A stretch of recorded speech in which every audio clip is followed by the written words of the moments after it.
আওয়ামী লীগ না আসলে নির্বাচন বৈধ হবে না। জাতিসংঘ ইতিমধ্যে বলে দিয়েছে যে কোন রাজনৈতিক দলকে নিষিদ্ধ করা যাবে না। কাজে আপনারা বুঝতেছেন না আগামী দিনে খেলাটা কি। উনি বলবেন যে আওয়ামী লীগের সারা, কারণ যদি বিএনপি না আসলে রাজনীতি যদি নির্বাচন বৈধ না হয় তাহলে আগামীতে আওয়ামী লীগ না আসলে কেমনে বৈধ হবে? আওয়ামী লীগ তো বাংলাদেশের জনসংখ্যার একটি অংশ। হয়তো আজকে প্রকাশ্যে বলতেছে না আমি আওয়ামী লীগ করি। আমার তো মনে হয়, এগুলো বললে তো আবার আপনার মধ্যে ভুল বুঝবেন, আমার তো মনে হয় আগামী 5ই আগস্টের পরে পট পরিবর্তন হয়ে যেতে পারে। আওয়ামী লীগ প্রকাশ্য মিছিল বের করতে পারে।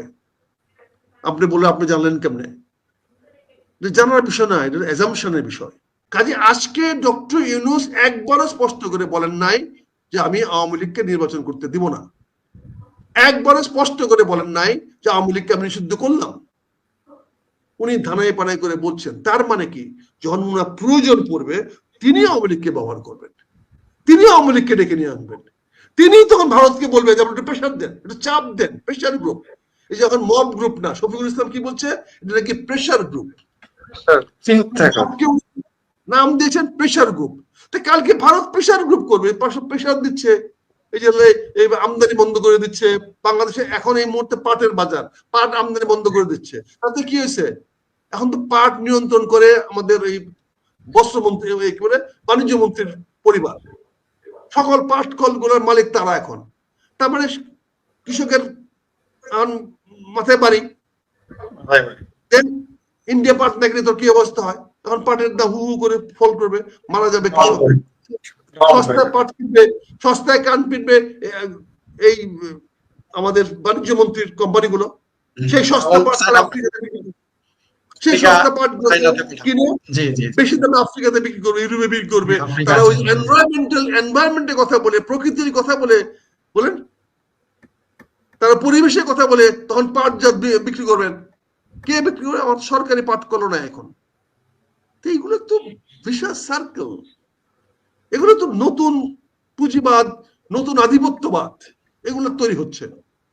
কাজে এখানে আমাদেরকে মনে রাখতে হবে, অ্যাজাম্পশন গুলো ভুল হইতে পারে, কিন্তু অ্যাজিউমটা হচ্ছে যে প্রধান উপদেষ্টা আওয়ামী লীগকে স্ট্যান্ড বাই রাখতেছেন। প্রয়োজনে নির্বাচনটা কোনো অবস্থায় জাতিসংঘ মানবে না, আওয়ামী লীগ ছাড়া নির্বাচন মানবে না। ইউরোপীয় ইউনিয়নও মানবে না, অতি স্বাভাবিক। এখন প্রশ্ন হচ্ছে, আওয়ামী লীগ কি এতই বোকা এই নির্বাচনে আইসা বৈধতা দিবে? এত বোকা না আওয়ামী লীগ, আসবে না। সে কি বোকা নাকি? সে তোর পথ রেখে দিবে, খোলা রেখে দেবে। আমি নির্বাচনে যাই না, নির্বাচনে মানি না, সময় মতো সুযোগ মতো এটা ব্যবহার করবে। আর ইউনূস সাহেব বলবে আমি তো না করে নিয়ে আসতে, আপনি আসেন নাই কেন, আমি তো পথ খোলা রাখছি। This are the games of the tricks. কে কারোর উপরে কে ট্রিক্স করতে পারে। সো এখানে হয়তো জাহেররা বুঝতে সময় লাগবে, তারা তো যা দেখে তাই বিশ্বাস করে, অভিজ্ঞতা কম। ইংরেজিতে কথা আছে, read between the line. Read between the line is dangerous. Read between the lines, এটা অনেক কিছু হতে পারে। আগে শুধু সব পড়তাম ভাবার্থ, একটা কবিতা 2 লাইন বলে স্যারে বলতেন এটা ভাবার্থ করো, এটা 2 লাইন দিয়া 10 পৃষ্ঠা লেগে আছে, অনেক গেলে করতে পারে। কাজে আমি যেটা মনে করি যে আপনি যেটা বলছেন, এটা টু আর্লি টু সে। এটা আওয়ামী লীগের রাজনীতির নির্ভর করবে, আওয়ামী লীগ রাজনীতি কিভাবে খেলবে। তবে ডক্টর ইউনূস সাহেব একটা ট্রাম্প কার্ড খেলবেন আওয়ামী লীগকে নির্বাচন আনার জন্য। তবে আমি মনে করি আওয়ামী লীগের রাজনীতির স্ট্র্যাটেজি বলে দিবে যে তারা হয়তো নির্বাচন আসবে না, কিন্তু তারাও এই নির্বাচনটাকে ট্রাম্প কার্ড হিসাবে তাদের আগামী দিন রাজনীতির জন্য ব্যবহার করবে। তো আগামী নির্বাচনটা এত সহজে হবে না। এবং আমি আবারও বিনয়ের সঙ্গে বলছি, ডক্টর ইউনূস সাহেব কোন নির্বাচন বাংলাদেশে দিবে না। কাজে জাহের, আপনারা যদি শুনে থাকেন যে কথাটা বলছি, সেটা হচ্ছে যে এখানে ভাবাবেগ হয়ে কথা বললে হবে না, বাস্তবতা আসতে হবে। আপনারা আপনাদেরকে উস্কে দেওয়া খুব সহজ, খুব সোজা। আমি আপনাদের বক্তব্য গুলা খুব ভাবে দেখি, সুন্দরভাবে দেখি। আপনি একটা মনে রাখেন, প্রতিটা পয়েন্টের একটা ওপেনিং ব্যাটসম্যান লাগে। ওপেনিং ব্যাটসম্যান জিরোতে আউট হয়ে গেলে এই গেমটা নষ্ট হয়ে যায়। আর ওপেনিং ব্যাটসম্যান যদি কিছু রান করে যেতে পারে তাহলে এটা অনেক বেশি কাজে লাগে। তা আপনারা ওপেনিং ব্যাটসম্যান হওয়ার মতো অবস্থা এখন রাজনীতিতে আসেন নাই। আপনারা এখনো আমাদের এক্সট্রা টিমের প্লেয়ার, আপনারা আমাদের এক্সট্রা টিমের প্লেয়ার। খারাপ লাগতে পারে কথাটা আপনার কাছে, মনে গেছে করে নুরু এখনো বাংলাদেশের মেইন টিমে ফার্স্ট 11-এ খেলার প্লেয়ার হয় নাই। ম্যাটার করেন এটা নুরু হয়তো মাইন্ড করতে পারে, কিন্তু উনি বাস্তবতা হইলো ইভেন আমার মান্না ভাই এখনো ফার্স্ট 11-এ খেলার মতো অবস্থা এখনো তৈরি হয় নাই। ওই যে সাকি আছে, জুনায়েদ সাকি, দে আর গুড পলিটিশিয়ানস। কমিউনিস্ট পার্টির লোকেরা দে আর গুড পলিটিশিয়ান। দুর্ভাগ্যজনক সত্য, তাদের চেয়ে অনেক বড় প্লেয়ার ইসলামিক ঐক্য জোট, তাদের চেয়ে অনেক বড় প্লেয়ার জামাত তো অবশ্যই। কাজে ফার্স্ট 11-এ আসার মতো তাদের সময় এখনো হয় নাই। বাট তারা অবশ্যই আমাদের টিমের লোক, এক্সট্রা প্লেয়ার। তারা অবশ্যই আমাদের টিমের লোক, রাজনীতির টিমের এক্সট্রা প্লেয়ার। এটা তাদের বাস্তবতা মানতে হবে। এর বাস্তবতা এই রাজনীতি একদম খোলা করে দিল, বাংলাদেশ বিএনপি যদি নমিনেশন নাও দেয় এদের বিরুদ্ধে, স্বতন্ত্র দাঁড়ায় গেলেও পাশ করে আসতে পারবে না। এগুলো কথাগুলো বললে কঠিন হয়ে যায়, কথাগুলো বললে অনেক অসন্তুষ্ট হবে, হয়তো বিএনপি দলগত ভাবে বলবে না। আরে ভাই, আমিন হিসাবের মতো লোক সেনাবাহিনী এবং প্রধান উপদেষ্টার মধ্যে একটা ভুল বুঝে সৃষ্টি করে দিয়েছে এক বক্তব্য দিয়ে। বলেন, সে এই বক্তব্য দিয়েছে সে সশস্ত্র বিপ্লবের জন্য প্রস্তুত ছিল, তার অস্ত্র সে এই ভাষায় বলছে অস্ত্র প্রস্তুত ছিল। কি জাহিদ সাহেব সে বলছে না তার বক্তব্যে? তাহলে এই লোকটা কি করে থাকতে পারে? থাকুক, আমার কোনো আপত্তি নাই, আমার ব্যক্তিগত কোনো আপত্তি নাই, কিন্তু যে আইন মানে না, যে নিয়ম মানে না, যে জনগণের প্রতি শ্রদ্ধাশীল না, তার ওই চেয়ারে বসার কতটুকু অধিকার আছে আমি জানি না। জনগণ বিচার করবে। আমরা পরবর্তী প্রশ্ন থাকলে বলেন, আমরা এই ব্যাপারে। আক্তার ভাই আরেকটা আমি এর সাথে মানে সম্পর্ক যেটা প্রশ্ন আপনার মানে বলবার, যেটা এটা হয়তো অনেকেই জানেন না, এই আসিম মাহমুদ বা এরা কিন্তু এই গণ অধিকার পরিষদ ছাত্র সংগঠনের সদস্য ছিল এর আগে, তারপরে ছাত্র শক্তি করে। সবচেয়ে দুঃখজনক হচ্ছে এই গণ অধিকার পরিষদের জন্য যে এই মানে নতুন দল গঠন করার পর, এনসিপি গঠন করার পর দল মানে গণ অধিকার পরিষদের অনেক নেতাদেরকে তাদের দলতে মানে নিয়ে যাওয়া হয়েছে। ইভেন কি তারেক রহমান আরেকজন আছেন আমজনতা পার্টির, উনিও সেদিন খুব মানে আক্ষেপ নিয়ে বলছেন যে ভাই আমার দলটাকে ওরা খালি করে ফেলতেছে, মানে বিভিন্ন লোভ লালসা দেখিয়ে যে ক্ষমতার কাছে তাহলে কি করা যায় অনেককেই নিয়ে যাচ্ছে ওরা। তো এতে করে মানে যারা অনেকেই মনে করছেন যে ইয়ং জেনারেশন যাদের নেতৃত্বে এই আন্দোলনটা সংগঠিত হয়েছিল, তাদের মধ্যে কিন্তু নানান ধরনের দ্বিধা বিভক্ত দেখা দিচ্ছে এই দুর্নীতির কারণে। কি বলবেন এই বিষয়ে? দেখেন, আমাদের জীবনে স্বতঃস্ফূর্ত অংশগ্রহণ করার, যুব আন্দোলনে ছাত্র আন্দোলনে অংশগ্রহণ করার বলতে গেলে 3টি দুর্লভ সুযোগ আমাদের হয়েছে। জগন্নাথ কলেজে যখন পড়ি 69 ছাত্র আন্দোলনে অংশগ্রহণ করার সুযোগ হয়েছে। 69 ছাত্র আন্দোলনে জগন্নাথ কলেজে পড়ি। জগন্নাথ কলেজ তখন একটা বিশাল বড় কলেজ, এবং জানেন একটা কলেজ, জগন্নাথ কলেজ তখন বাংলাদেশের টপ একটা কলেজ ছাত্র সংখ্যার দিক দিয়ে। ওই কলেজ থেকে ছাত্র আন্দোলনে অংশগ্রহণ করার সুযোগ হয়েছে।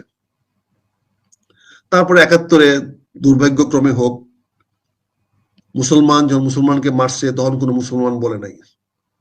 71-এ যখন আমাদেরকে পাকিস্তানিরা কি মুসলমান ছিল না? আমরা কি মুসলমান ছিলাম না? আমাদের কেন মারলো তারা? আমাদের কেন মারলো? কেন আমাদের বাড়িঘর পোড়াইলো? আমরা ইস্ট পাকিস্তানে কি মুসলমান ছিলাম না? তাহলে কেন তারা সেদিন পুরাইলো? এই প্রশ্নকে আমরা কেন করি? সেদিন মুসলমান হিসেবে তো আমাদেরকে কোন রকম মাপ দেওয়া হয় নাই।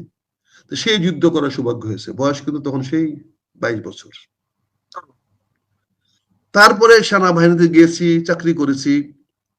75-এ পট পরিবর্তন হয়েছে, ভালো বলেন খারাপ বলেন, সেই বিপ্লব বলেন, সেই বিপ্লবেও আমরা জনগণের পক্ষে অংশ নিয়েছি। আমরা জনগণের বিপক্ষে অংশ নিই। বিপ্লব সফল হয়েছে। এরশাদ বিরোধী আন্দোলনে দেখেন ছাত্ররা যখন মাঠে নামছে, জেনারেল নুরুদ্দিন অস্বীকার করেছে আমি গুলি করবো না, করে নাই? অস্বীকার করে নাই? বলেন বলেন। অবশ্যই করছে। তাহলে তাহলে সেদিনও সেনাবাহিনী কিন্তু জনগণের পক্ষেই অবস্থান নিয়েছে। এবারের আন্দোলনে আমরা বয়স নাই, এখন বুড়া হয়ে গেছি, এখন তো 74 বছর বয়স, 73 বছর বয়স, এখন তো নিশ্চয় রাস্তায় গিয়ে মিছিল করা সম্ভব না।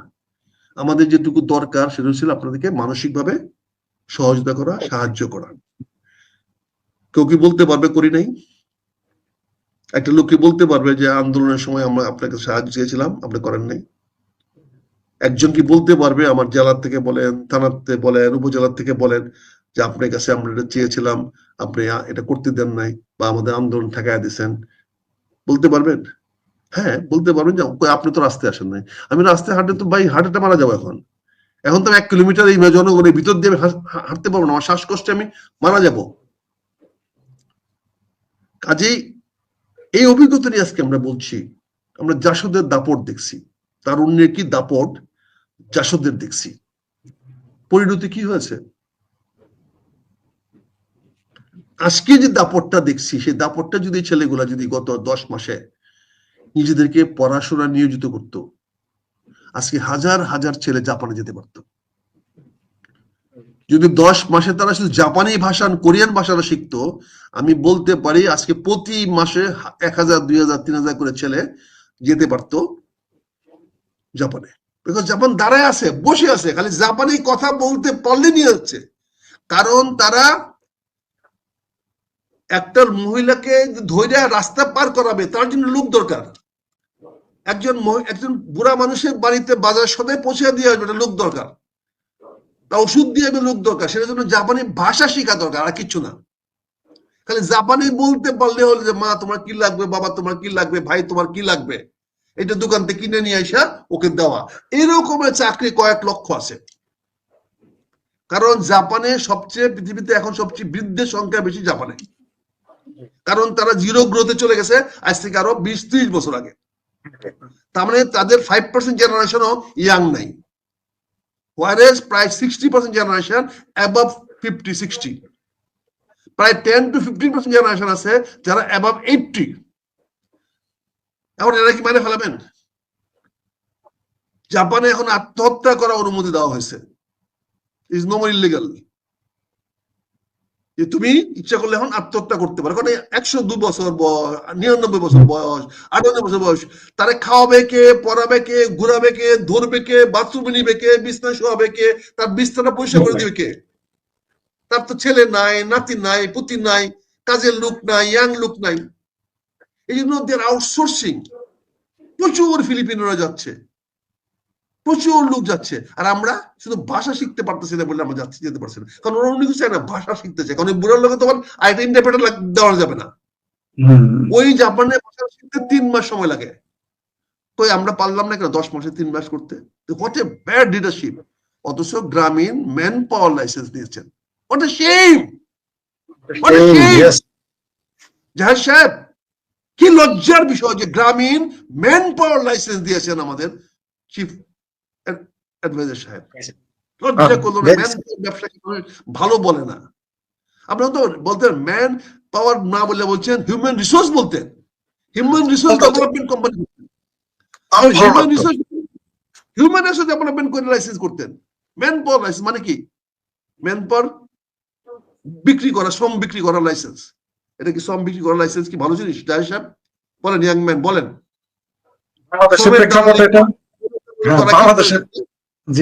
বাংলাদেশের প্রেক্ষাপটে আদম ব্যাপারী বা দালালি, আদম ব্যাপারী তো এইটা নেওয়ার দরকার কি ছিল? গ্রামীণ লাইসেন্সটা কি প্রয়োজন ছিল? উনি বলতে পারতেন যে আমি এই গ্রামীণটাকে আপডেট করার জন্য আমি হিউম্যান রিসোর্স ডেভেলপমেন্টের একটা কোম্পানি করেছি, তারা এই লোকদেরকে ট্রেন করে, এডুকেটেড করে, স্কিল করে তারা বিদেশে পাঠাবে। যেটা আমরা কালকে বললাম যে আমরা হিউম্যান রিসোর্স ডেভেলপমেন্ট করতে পারি। আমি আদম ব্যবসায়ী হবে কেন? আমি teacher, I will be teaching them, I will educate them, I am instructor. আমি আমার প্রজন্মকে আমি প্রশিক্ষিত করে যোগ্য করে গড়ে তুলবো। বিশাল সম্মানের জব। আমি সেটা করব। আমি আদম ব্যবসায়ী কেন হব? আদম ব্যবসায়ী ইজ এ ব্যাড থিং। কেন গ্রামীণকে আজকে আদম ব্যবসায়ী বানালেন? এর দায়িত্ব কে নেবে? কেউ বুঝে না, কেউ বুঝে না। 32 নম্বরে বাড়ি যদি ঘুরে যেতে পারে, গ্রামীণ ব্যাংকের 14 তলা বিল্ডিং ও ঘুরে যাবে একদিন। বলতে খুব খারাপ শোনা যায়। জাহেদ সাহেব, গ্রামীণ ব্যাংকের 14 তলাকে আপনি রিস্কে নিয়ে গেলেন, এই ভাঙ্গার পরিস্থিতি নিয়ে গেলেন। এই দিন না, এইভাবে দেশ চালানো যাবে না ভাই। আমাকে মুখ বন্ধ করতে পারবেন, ধরে নিয়ে যেতে পারবেন, গুম ঘুম করবেন না, এখন মব করবেন, মব পাঠাইয়া দিবেন বাড়িতে, রাস্তাঘাটে মব দিয়ে করাবেন। একই তো কথা হলো, ওরা গুম করতো, খুন করতো, আপনি মব করান, একই তো হচ্ছে। এখন আপনার কিছু না হলে মৌলবীতে পাঠা দেন, মাদ্রাসা পোলা মানে এতিম পোলা বান্ধে পাঠা দেন। এতিম